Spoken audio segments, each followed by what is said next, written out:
I will say even later in life, I've done free projects because I want to do it, and how creative can I be to make this really dope? 100% the secret sauce to success as a filmmaker is to do unpaid projects that you're passionate about, because passion is the secret ingredient that gives you your very best product.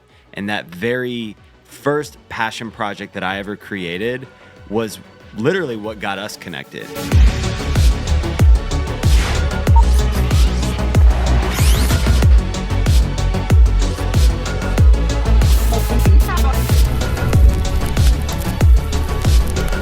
What's going on, everybody? This is Joey Nicotra, your host of the Rough Cut Club, and you are tuning in for the very first episode. Welcome to the podcast, everyone. Woohoo! Yeah. Yeah, so I got my co-host here, my business partner, CEO extraordinaire, entrepreneur, and good friend, Mr. Shane Reitzammer. Shane, what's going on, brother? It's going, man. Glad to be finally doing this with you. Kicking off the podcast, episode 1. It's been a long time coming. Yeah.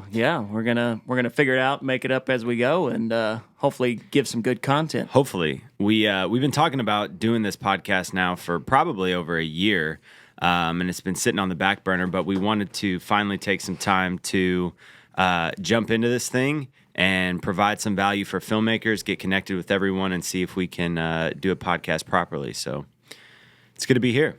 Yeah, absolutely, man. And what's our first topic, man? What are we doing today? So the very first thing, we wanted to take it back to the basics.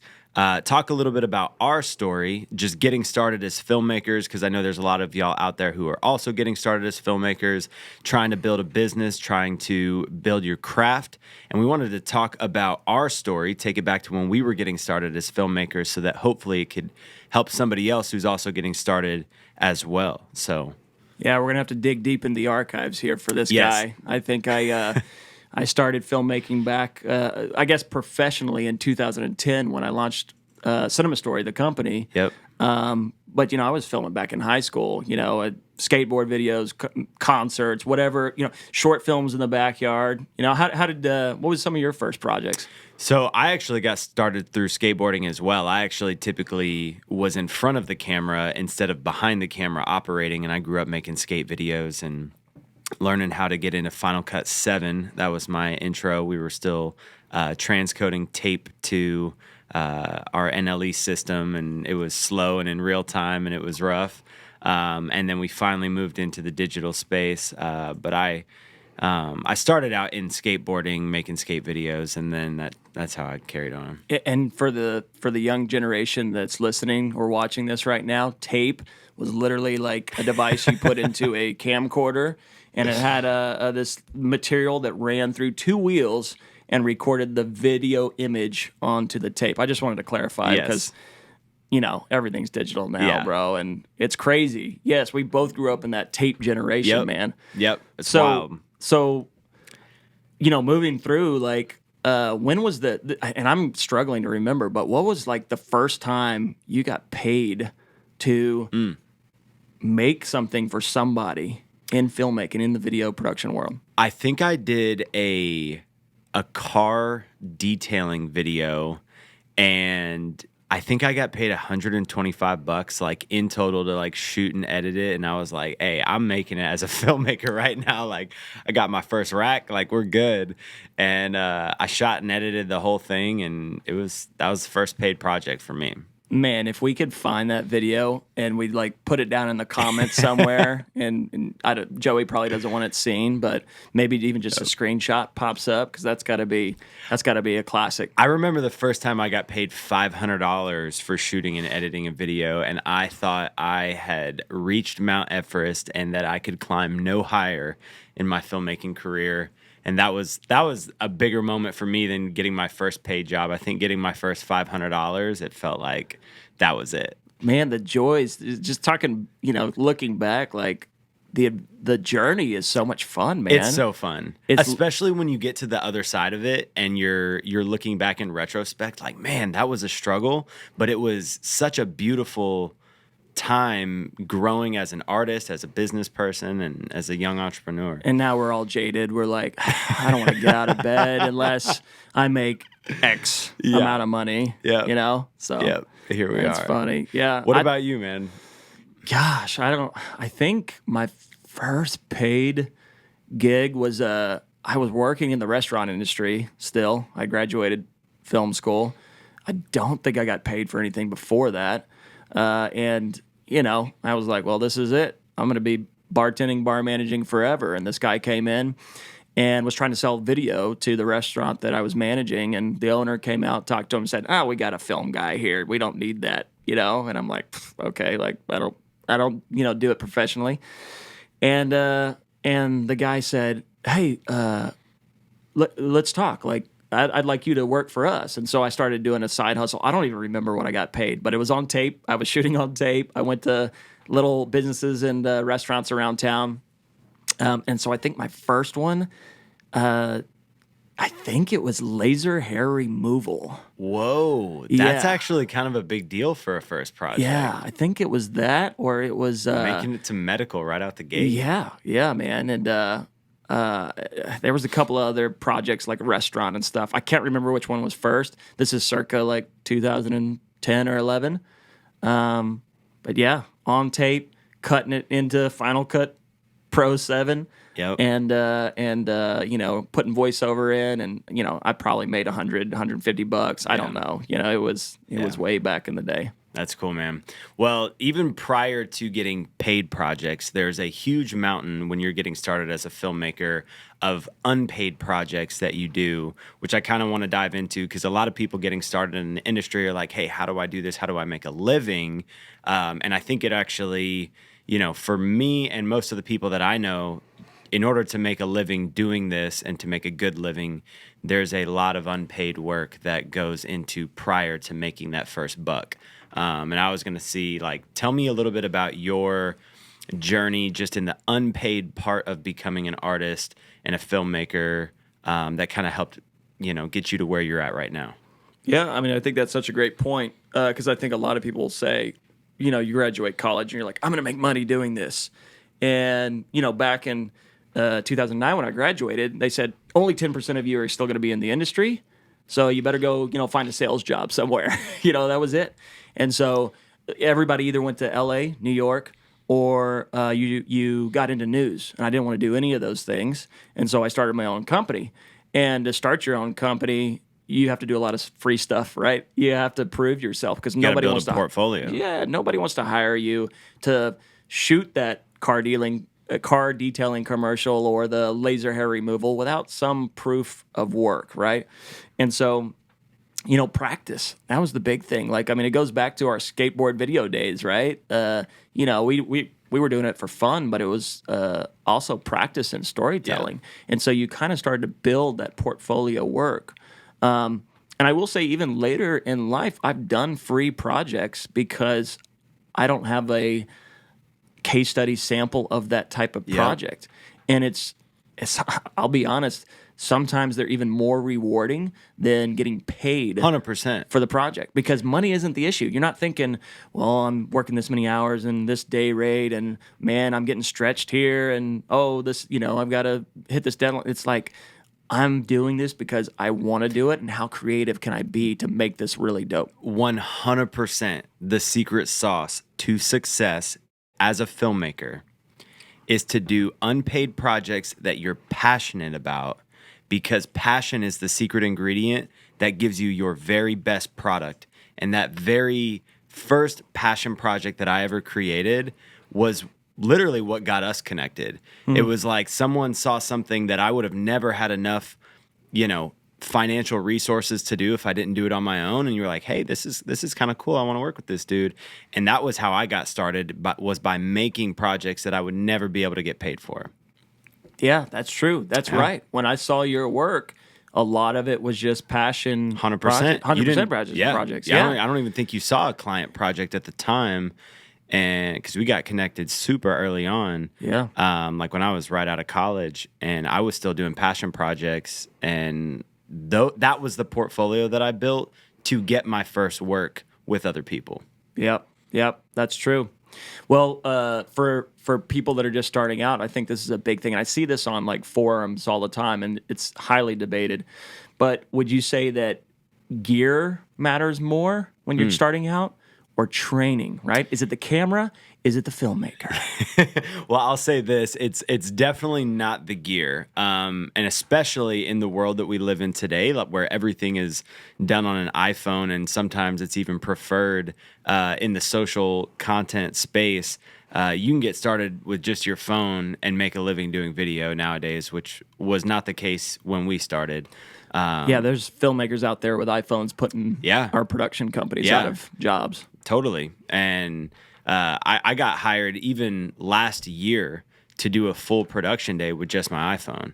And I'm even where I'm at right now, that's still being requested. Like, hey, go out and we need just iPhone footage, but we want you, the filmmaker, to tell the stories with the iPhone. How did you feel? Like you shot you shot a feature film, you've DP'd hundreds, if not thousands, of projects, and you're like, hey, we want you to take this iPhone and make a video. To me, if I like the client and they want to pay my day rate, I got no problem going out and shooting on my iPhone. Yeah, it's maybe a new challenge, right? Yeah. And so gear doesn't matter. It's the filmmaker, the training. And I'll say this, like, especially getting started, the training is what started to show me all of the holes in the gear that I owned, which I don't think you can really pinpoint until you get your hands dirty and you're like, wait, why can I not shoot this slow-mo in 4K? And it's like, oh, that's because you don't have a camera that supports 4K slow motion. Or at the time, I didn't have 1080 slow motion.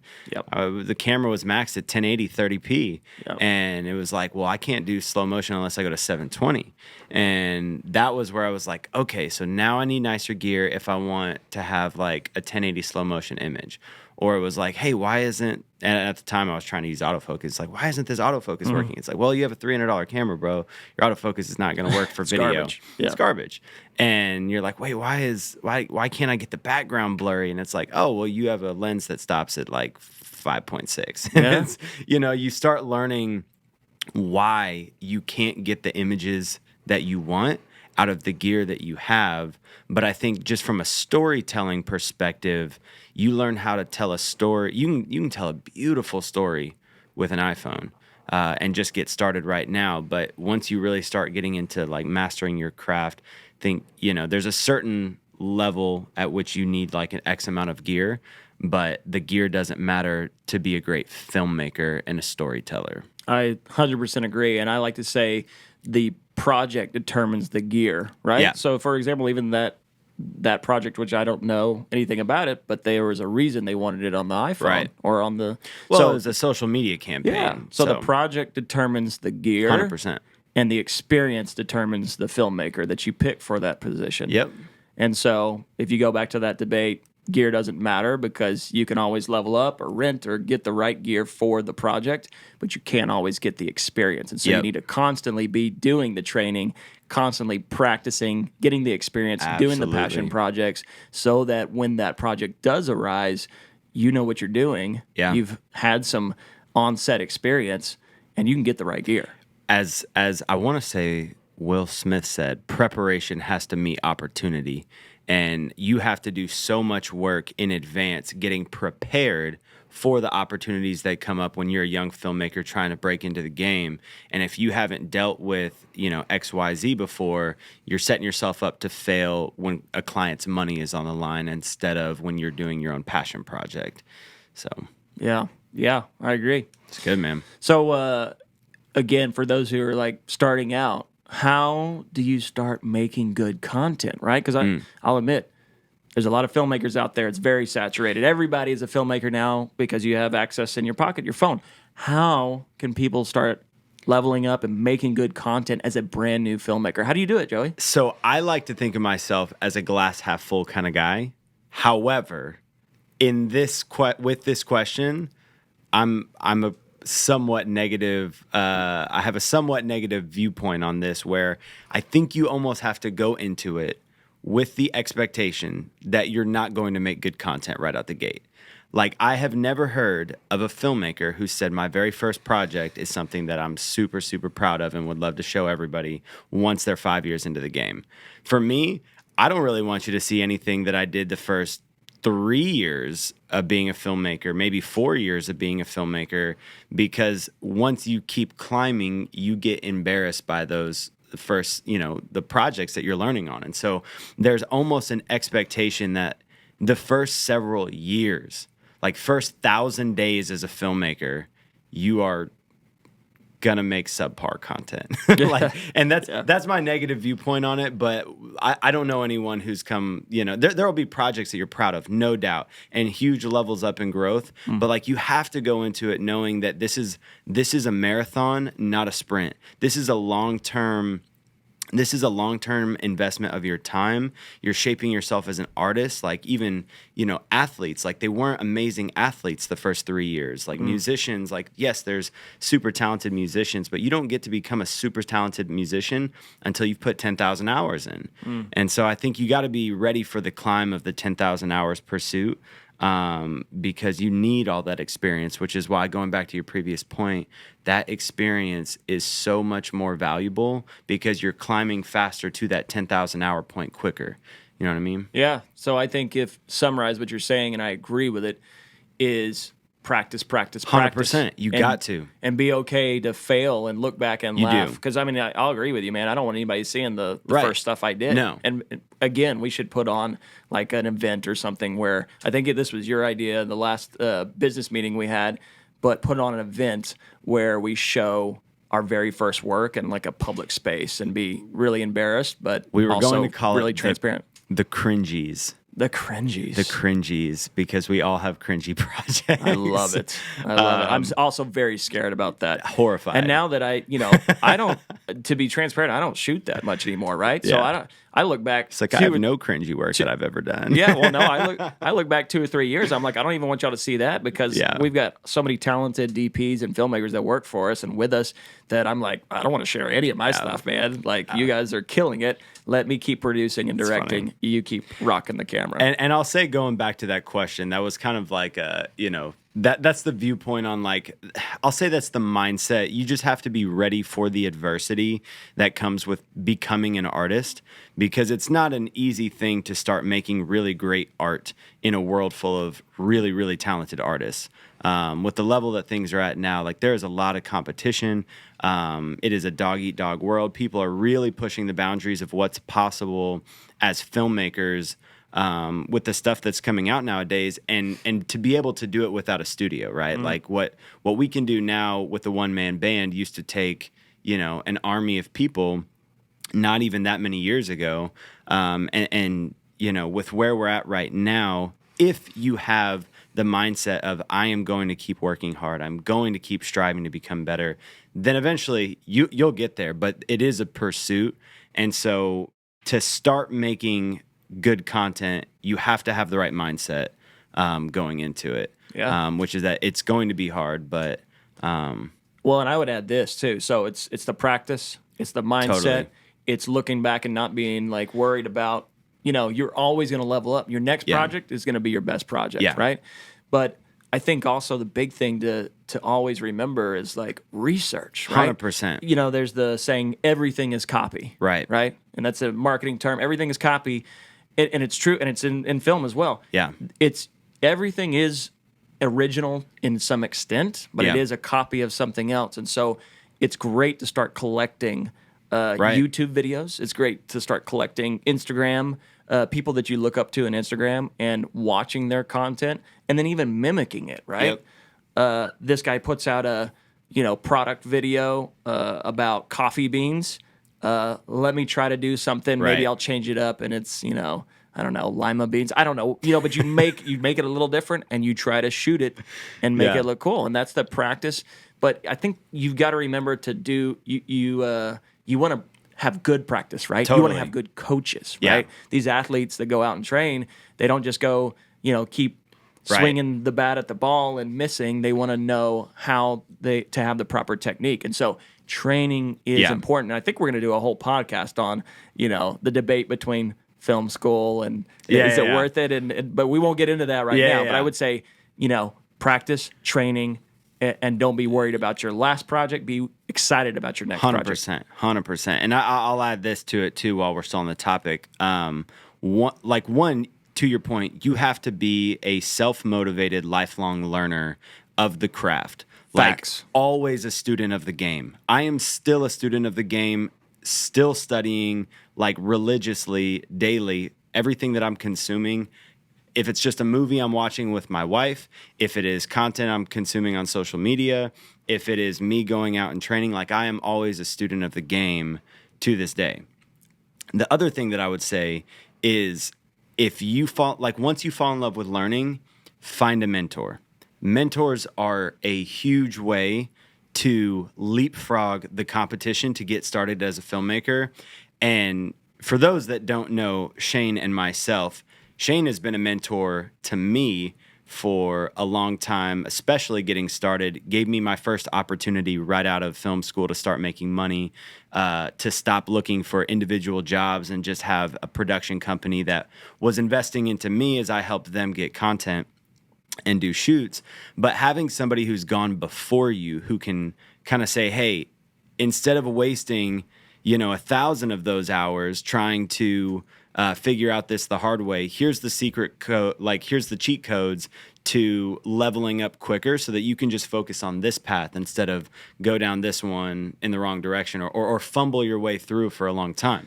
And I want to say this, that is one regret that I have, a big mistake that I made that probably took me so long, is that I failed to find that mentor. I had some people come in to my life, and I would get value, and I would really soak that up, but I didn't have that long-term mentorship, and it's a shortcut. I mean, I started the company in 2010. Totally. It probably wasn't really a real company until 2016. Yeah. 6 years of a lot of debt, a lot of tears and sweat and some blood even, and you're still like, I don't know. Maybe I need to go back to the restaurant world, or Uber Eats, right, DoorDash, and those things weren't around back then. But you know what I'm saying? It was a struggle. It's just such a way to jump ahead of the competition is to be the dumbest person in the room and surround yourself with people who can pour into you and invest into you. And a lot of times filmmakers want to teach other people what they know and see other people grow.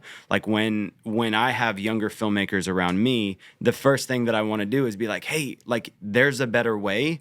Let me show you this, because there was so many people that did the same thing for me when I was getting started. It's like, hey, there's a better way. Like, you don't have to light it from this side. You don't have to shoot it from this side. Here's technical blah, blah, blah. Like, all of these things that can help you, where it's like, oh, the light bulb moments go off nonstop, and you just see yourself growing and climbing at a rapid race. Yeah, so, always be learning. I think if you, I always tell people, if you're not learning, you better be dead.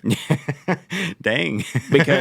because the time you think you know everything in the industry 100%. Or about anything, man, you're lying to yourself, and you're setting yourself up for failure. So I love learning, and you try not to learn on set, but you're going to have to learn on set too, and think quick. That's the nature of the game. 100%. But then I just got to say some bro love too, because even though I was a mentor, hopefully still a mentor to you, now we get to share this mentorship when it comes to even business, and I've kind of fallen into a producing, directing role and running a company, and you help with all that as well. But now when it comes to cameras, I'm like, hey, Joey, where's the record button on this camera? Yeah, no doubt. And he's all like, hey, sit down, old man. Let me do this. Student of the game, baby. Yeah. Student of the game. And that's the beautiful thing about mentorships. Pour into people. Yeah. Maybe there's mentors out there. It's worth investing into people with passion and the experience. They want to gain that experience because it's going to level up your game as well. And so, 100%. I appreciate that both sides. Absolutely, man. Well, without being too negative on the podcast of it taking forever and you got to learn a million things, there are ways to make money getting started before you are, Steven Spielberg himself. And so talk to me about some of the ways that early on that you were able to make money as a filmmaker, so that while you're, climbing to your 10,000 hours, that you can feed your family at the same time. So have you heard of OnlyFans and feet pictures? I'm kidding. No, man. okay, so I have if y'all really knew Shane, you'd know how funny that is. I have to say I have some unpopular opinions for this one. Okay. All right, because again, going back to filmmaker forums, and I'm in several, and I usually am just the fly on the wall, Yeah. and just watching the chaos ensue.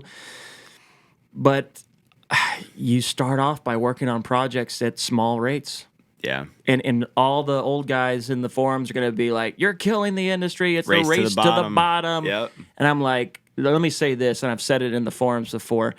If you're worried about those filmmakers that are charging those low rates, taking your clients, those should never be your clients to begin with. 100%. You haven't leveled up your game, your marketing, or your clientele if you're still worried about people that are paying $500 a project, $800 a project. They're not your clients. Man's preaching right now, y'all. Anyways, Tune I in. always get frustrated with that. But so I would say this. Story time, this goes all the way back early on in the career. I worked for eHow, which was before YouTube was like the biggest popular, video hosting channel. It was definitely already very popular, but eHow was like where you would go to watch stuff that you're like, how do I change my tire? Yeah. How do I do my taxes? You would go to eHow, type in the question, you'd watch a video. And so I was getting contracted by Demand Media. I don't know if they're still around. Tag them if they are. And I would go out and film an expert, and I would have to do 10 videos in one setting, right? So 10 different interview setups, 10 different topics, get the talent through. And the reason why is I made $35 per video. $35. So to make $350, I had to shoot 10 videos and then go do the edit, right? So it took me 2 or 3 days to make $350. To make $3,500 in a month, I had to do 100 videos. Yeah.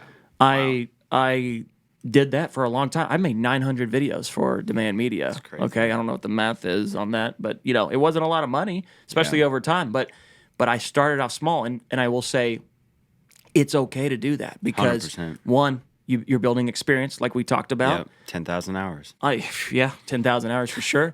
And then I had a mentor, right? I had a producer that was working with me, so I was learning the system of producing, directing, working with a talent.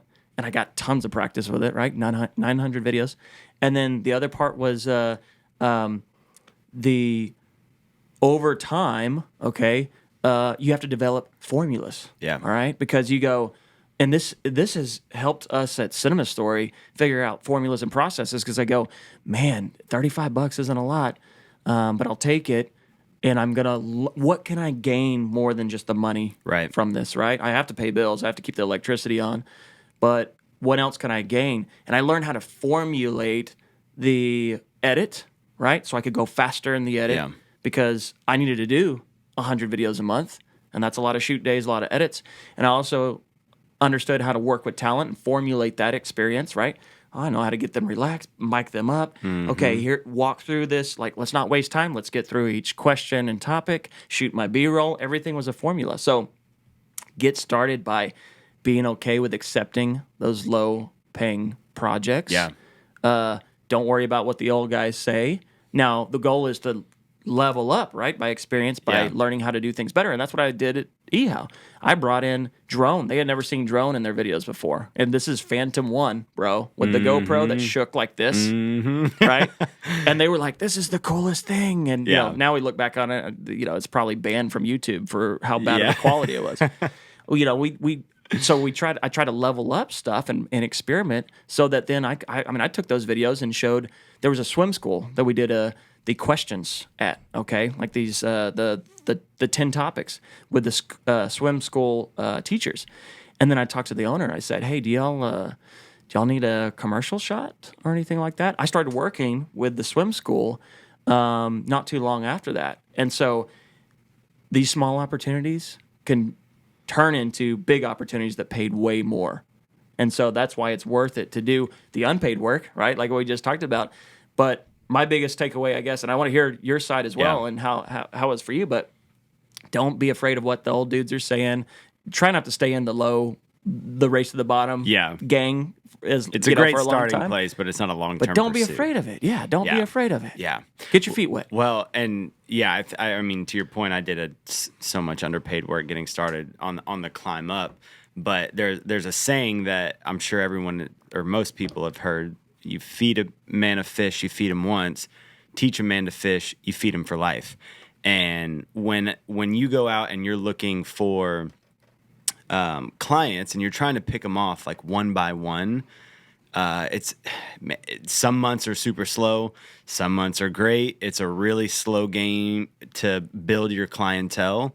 But if you go to a production company and you start trying to build relationships with one company that has clients coming in already, that company is going to be able to feed you regularly and consistently, where you don't have to go out and find one client or 5 to 7 clients every single month so that you can pay your bills, especially when you're getting started, like 5 clients and it's hardly making rent.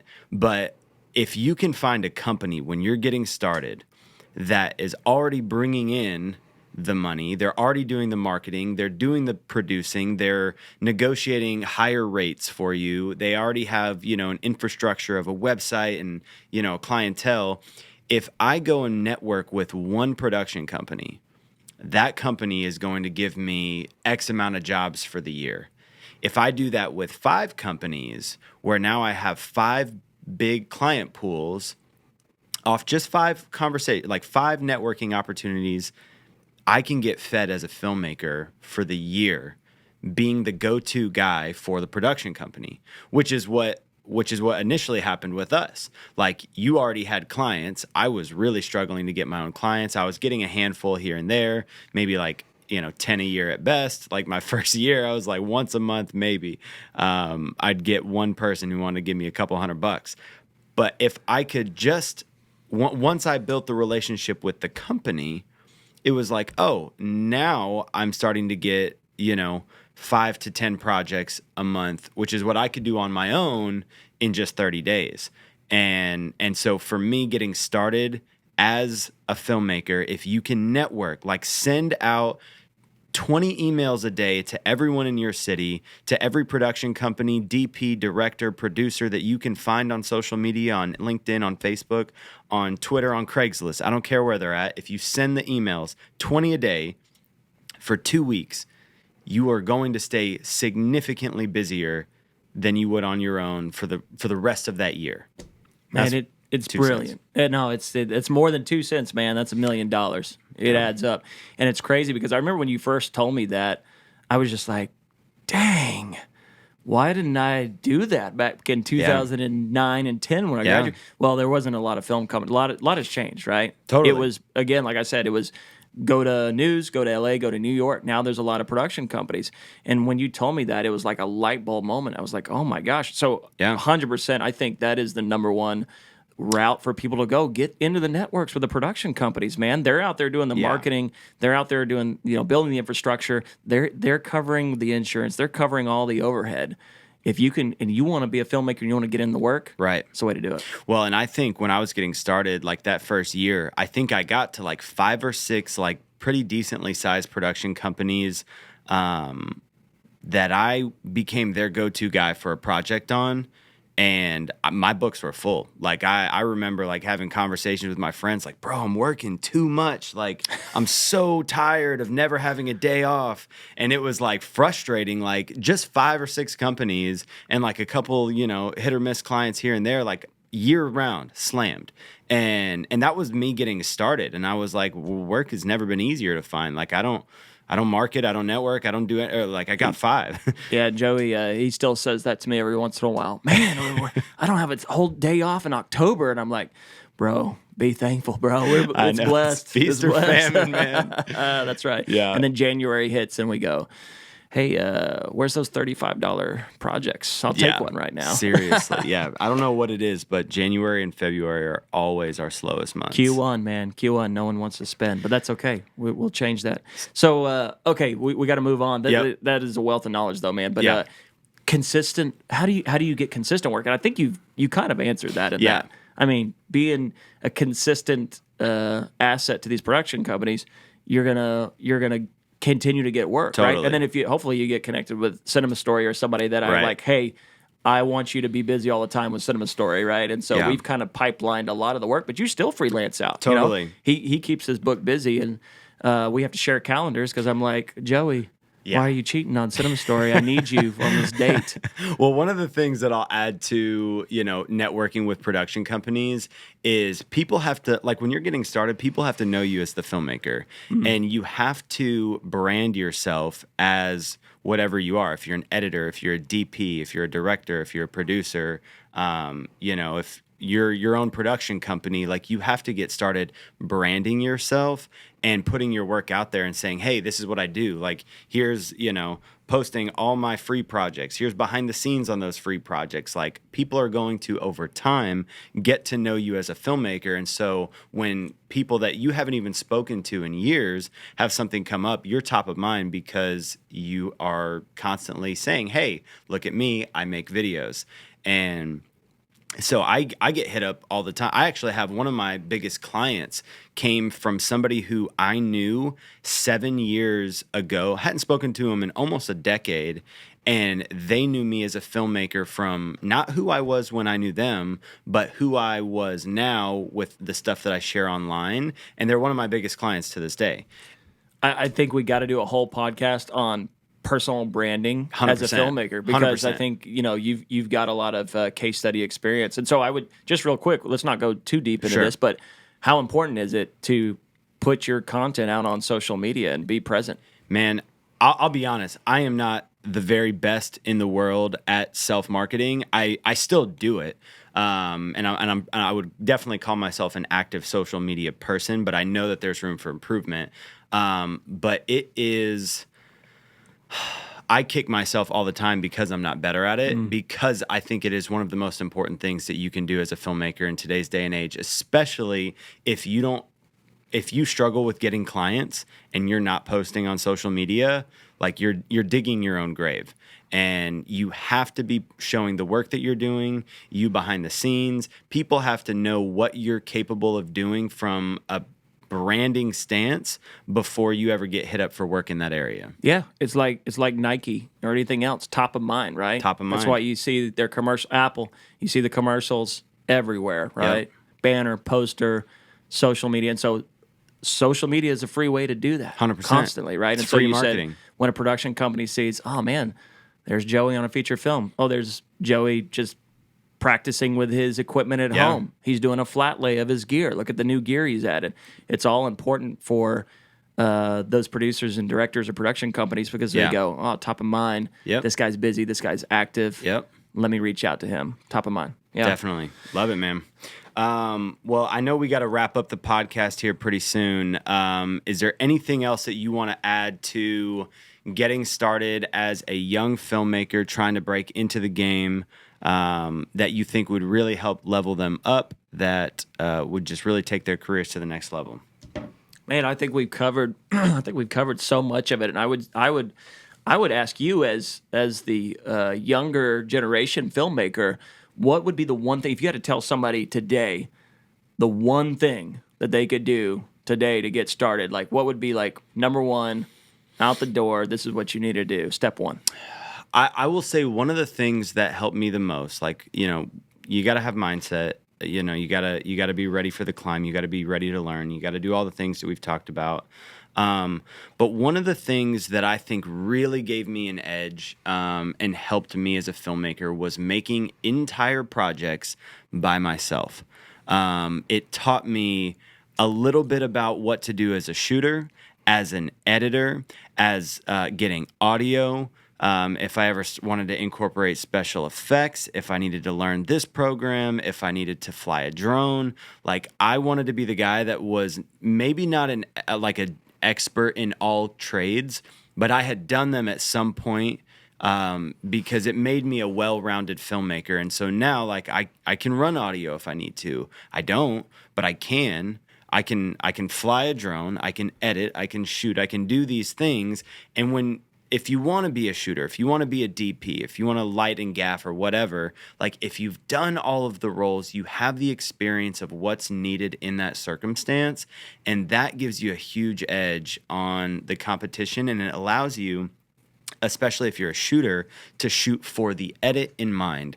Because there's some people out there who have directed, but they've never edited the stuff that's being shot. And it makes you such a more efficient, whatever craft you're pursuing, it makes you so much more efficient to have practiced that role so that you can execute or delegate at a higher level as you continue to climb in the craft. 100% agree, and I'm so glad you brought that up, because I from 12 years of hiring contractors for projects, the shooters that have edited their own projects or other projects before bring the most value 100%. to a set. And so, even better if they know how to record audio, right? Because they're Right. probably going to have cleaner audio recording even on camera if it's more of a run and gun type thing. So there's so much value to learning all of the aspects of filmmaking, because it makes you more valuable, and you can know them all and be an expert in one, and that's okay. Absolutely. But- and I think you really find what you love and what makes you come alive in your craft by practicing and doing a little bit of all of them. And so I've chopped up audio, I have recorded audio, I know how to do it, and I do not wish to continue in that arena, but I'm so thankful that I know how to do it. And, it's like I know how to, tell a key grip what to do, but I have no desire to carry mambo combo stands across an entire film set. It's just not my gig. And it's like having done that, I know when I ask a grip, hey, we need to fly this on 2 mambo combos, I know that I'm asking him for a very physically demanding task, and it makes me more compassionate when it's taking longer to get there than, I want it to as a DP. But because I have actually done that, it helps me as a filmmaker, be able to understand, a little bit about all of the roles that go into something.